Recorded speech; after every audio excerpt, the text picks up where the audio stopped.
Good morning students. आप ये जो हमारा वीडियो देख रहे हैं ये हमारा यूट्यूब चैनल है मैजिक मैथ्स। आप इस चैनल को जरूर सब्सक्राइब करिए। सब्सक्राइब करने के लिए आप वीडियो के राइट साइड में देखिएगा, लास्ट पे रेड कलर से सब्सक्राइब लिखा हुआ, आप उसमें से क्लिक कर दीजिएगा। चलिए, अभी तक हम लोगों ने काफ़ी क्वेश्चन करे हैं और जो इस समय हम लोग एक्सरसाइज कर रहे हैं उस एक्सरसाइज का जो अगला टॉपिक आता है, हम लोग एक्सरसाइज कौन से कर रहे हैं 4.2 तक हम लोगों ने कर चुके हैं। अब हम लोग करने जा रहे हैं 4.3।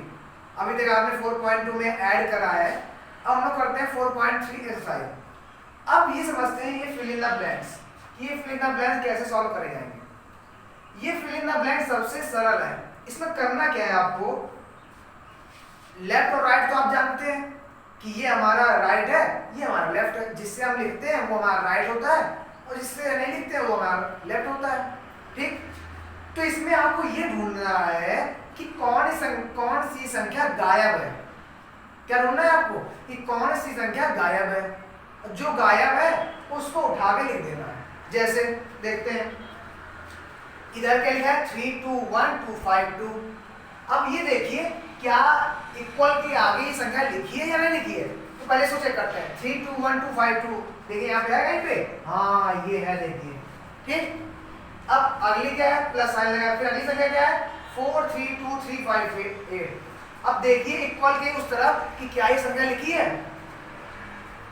अरे ये तो नहीं लिखी है, तो इसका मतलब कौन सी संख्या गायब है, ये वाली। और जो संख्या गायब होती है उसको हम यहाँ लिख देते हैं, वही हमारा आंसर है। तो कौन सी संख्या गायब है, ये वाली। इसको आप लिख दीजिए 4 3 2 3 5 8। हो गया।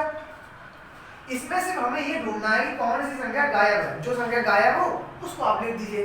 चलिए इसको देखते हैं हम लोग। अब देखिए यहाँ पर फिल इन द ब्लैंक्स है, इसलिए आप इधर से चेक करेंगे। ठीक, पहला क्या है 15004। देखिए कहीं पर है 15004 नहीं है, इसका मतलब यही गायब है। तो इसको आप उठा के कहाँ लिख दीजिए, यहाँ पर। अब ये देखते हैं, ये देखिए लिखी हुई है, ये वाली संख्या ये लिखी हुई है। इसके मतलब कौन गायब था, ये गायब था, इसलिए हमने इसको कहाँ लिख दिया, यहाँ पर।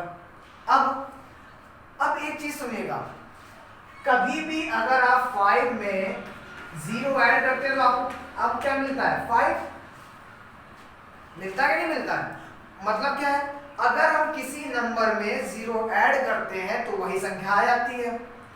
ठीक है, अब मान लीजिए अब हम यहाँ से 0 भगा दें यहाँ से, तो आपसे क्या है कि हम इसमें कितना ऐड करें 5 में कि हमें 5 मिल जाए। तो आपको ये पता होना चाहिए कि अगर किसी संख्या में कुछ ऐड करा जा रहा है और वही संख्या मिल रही है तो इसका मतलब वो सिर्फ 0 में होता है कि अगर किसी नंबर से 0 को ऐड करते हैं तो वही संख्या मिल जाती है। अब देखिए ये वाला क्वेश्चन, आप इस क्वेश्चन में कह रहा है आपसे कि हम यहाँ पर कितना ऐड करें, हम यहाँ कितना ऐड करें कि यही संख्या वापस मिल जाए। तो मैंने आपको बताया ना कि 0 को अगर किसी नंबर से ऐड करा जाता है तो वही संख्या वापस मिल जाती है। अब देखिए ये संख्या और ये संख्या बराबर है, तो इसका मतलब किसको ऐड करें यहाँ पर, 0 को। जब आप 0 को इस नंबर में ऐड करेंगे तभी वो संख्या वापस मिलेगी।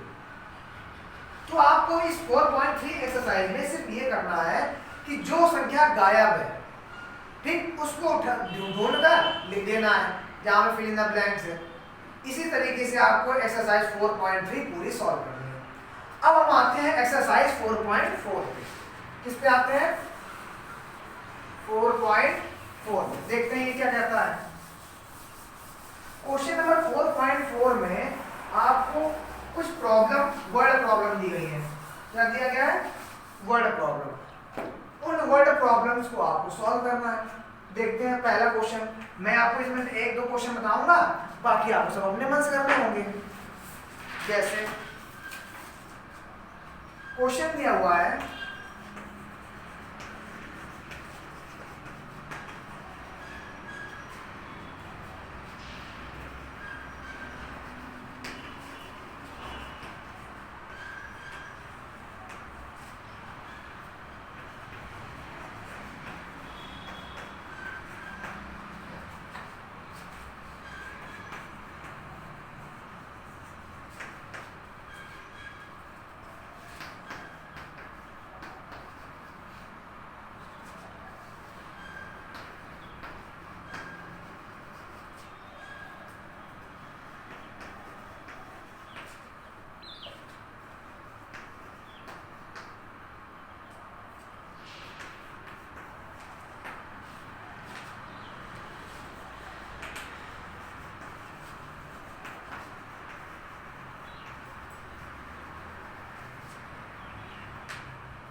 ये लिखा है क्वेश्चन।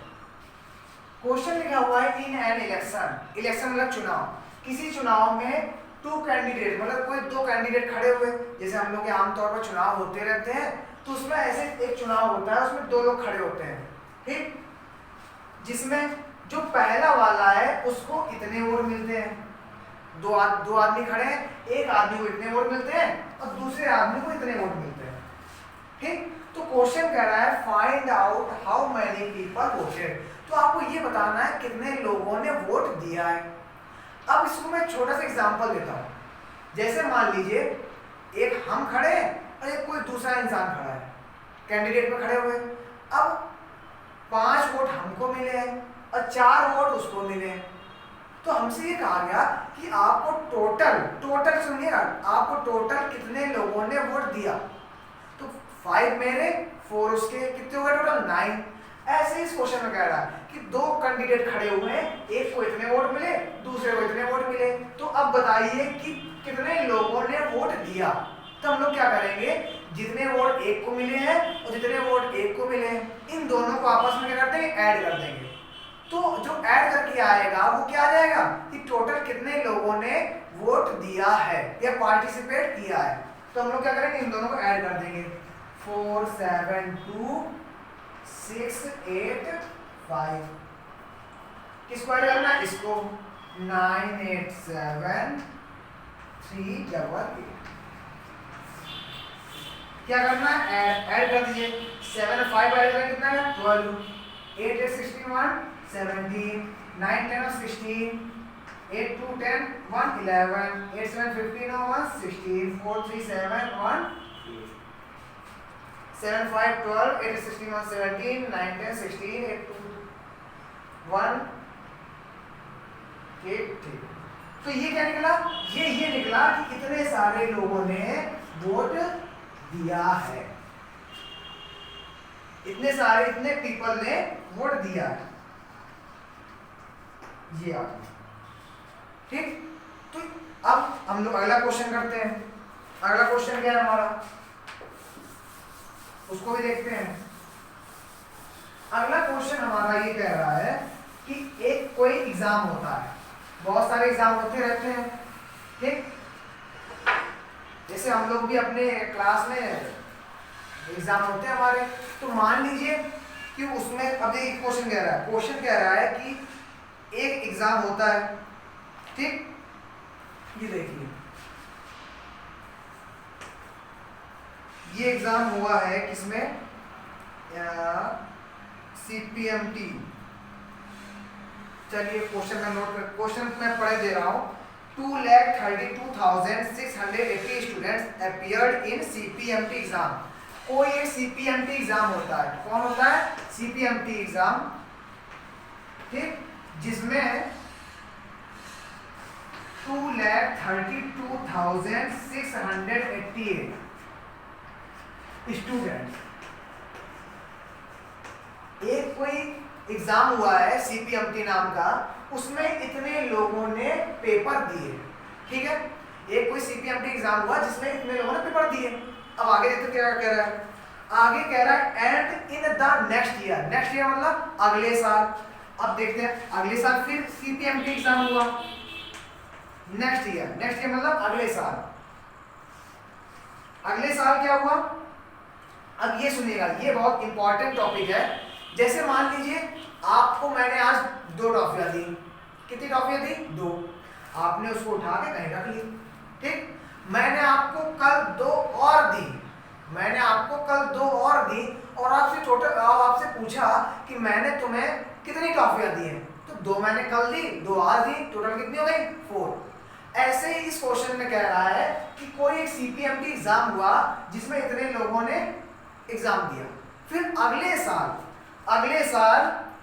23,622 स्टूडेंट्स और पेपर देते हैं, मतलब इतने तो पेपर देते हैं, साथ में इतने और बढ़ जाते हैं। तो सबसे पहले हम लोग क्या फाइंड करेंगे कि नेक्स्ट ईयर कितने लोगों ने एग्जाम दिया। जैसे अभी मैंने आपसे कहा ना, मैंने आपको एक टॉफी एक दिन दी और दूसरी टॉफी दूसरे दिन दी, तो टोटल टॉफी कितनी हो गई 2, ठीक। ऐसे ही इतने बच्चों ने पेपर इस साल दिया और इससे इतने ज्यादा, मतलब इतना तो पेपर दिया ही दिया है और बढ़ गए अगले साल, कितने बढ़ गए इतने। तो हम लोग ये फाइंड करेंगे कितने लोगों ने नेक्स्ट ईयर एग्जाम दिया। तो सबसे पहले हम लोग क्या करेंगे, इन दोनों को आपस में ऐड कर देंगे। ऐड करेंगे तो हमें ये पता चल जाएगा कि नेक्स्ट ईयर कितने लोगों ने एग्जाम दिया है। 8 to 10, 8 to 10, 11, 6 to 12, 113, 3 to 5, 16, 3 to 5, 8 to 10, 8 to 10, 11, 6 to 12, 13, 3 to 5, 6, 3 to 5, 2। मतलब इतने लोगों ने नेक्स्ट ईयर एग्जाम दिया है, नेक्स्ट ईयर। क्यों कि क्वेश्चन हमसे कहा था कि अगले साल इतने लोग बढ़ जाते हैं, बढ़ने मतलब इतने लोगों से ज्यादा, तो जो ज्यादा हुआ तो हमने उसमें क्या दोनों को ऐड कर दिए, तो हमें ये पता चल गया कि इतने लोगों ने अगले साल पेपर दिया है। ठीक, अब आगे क्वेश्चन क्या कहता है, ठीक, अब आगे क्वेश्चन कहता है कि इन दोनों साल में, एक साल ये और एक साल ये, इन दोनों साल में कितने लोगों ने पेपर दिए। मतलब इन दोनों साल में लोगों ने कितने पेपर दिए, तो पहले साल में इतने लोग पेपर दे रहे हैं, दूसरे साल में इतने लोग पेपर दे रहे हैं, दोनों को क्या कर देंगे, ऐड कर देंगे। अब जब दोनों का ऐड करेंगे तो क्या निकल आएगा कि दोनों सालों में टोटल कितने लोगों ने पेपर दिए। देखिए पहले साल में कितने लोगों ने पेपर दिए, 232, 688। अगले साल कितने दिए, 25। इन दोनों क्या करेंगे, ऐड कर देंगे। क्यों, क्योंकि क्वेश्चन हमसे कहा कि इन दोनों सालों में कितने लोगों ने पेपर दिए। 8 में 0 ऐड करेंगे कितना, 8, 8 over 9, 6 3 9, 6 2 8, 5 3 8, 2 2 4। 8 में 0 ऐड 8 9 9 8 8 4। मतलब इन दोनों साल में कितने लोगों ने पेपर दिए, इतने लोगों ने। तो आप आगे से क्या लिख देंगे, स्टूडेंट्स। क्या लिखेंगे, स्टूडेंट। ठीक, तो क्वेश्चन हमसे ये कह रहा था कि एक सीपीएमटी एग्जाम होता है, उसमें इतने लोग पेपर देते हैं, अगले साल इतने लोग बढ़ जाते हैं। तो सबसे पहले हम ये तो निकालें कि अगले साल कितने लोगों ने पेपर दिए हैं। तो जो बढ़ा हुआ है उसको इसमें ऐड कर दिया, तो पता चल गया कि अगले साल इतने लोगों ने पेपर दिया। फिर आगे क्वेश्चन कहता है कि इन दोनों साल में टोटल कितने बच्चों ने पेपर दिए। तो हमने इसको और अगले साल वालों को दोनों को जोड़ दिया, तो ये पता चल गया कि इतने साल, इन दोनों सालों में इतने बच्चों ने पेपर दिए। इसी तरीके से आपको 6 क्वेश्चन, आपको कौन कौन से क्वेश्चन करने हैं, आपको अब क्वेश्चन लगाने हैं 3rd, 4th, 5th, 6th और 7th। इसी तरीके से आप ये 5 क्वेश्चन और लगाएंगे 7 का। ठीक, बाकी क्वेश्चन आप छोड़ देंगे, वो हम लोग आगे करेंगे, लेकिन अभी आप 3, 4, 5, 6 से 7 क्वेश्चन इसी तरीके से आप लगाएंगे। फिर अगले उसमें हम लोग पढ़ेंगे सब्ट्रैक्शन, कैसे हम लोग सब्ट्रैक्ट करते हैं। ठीक, अब आप इस वीडियो को ध्यान से देखिएगा और जो भी दिक्कत हो आप कमेंट्स में उसको मेंशन करिएगा।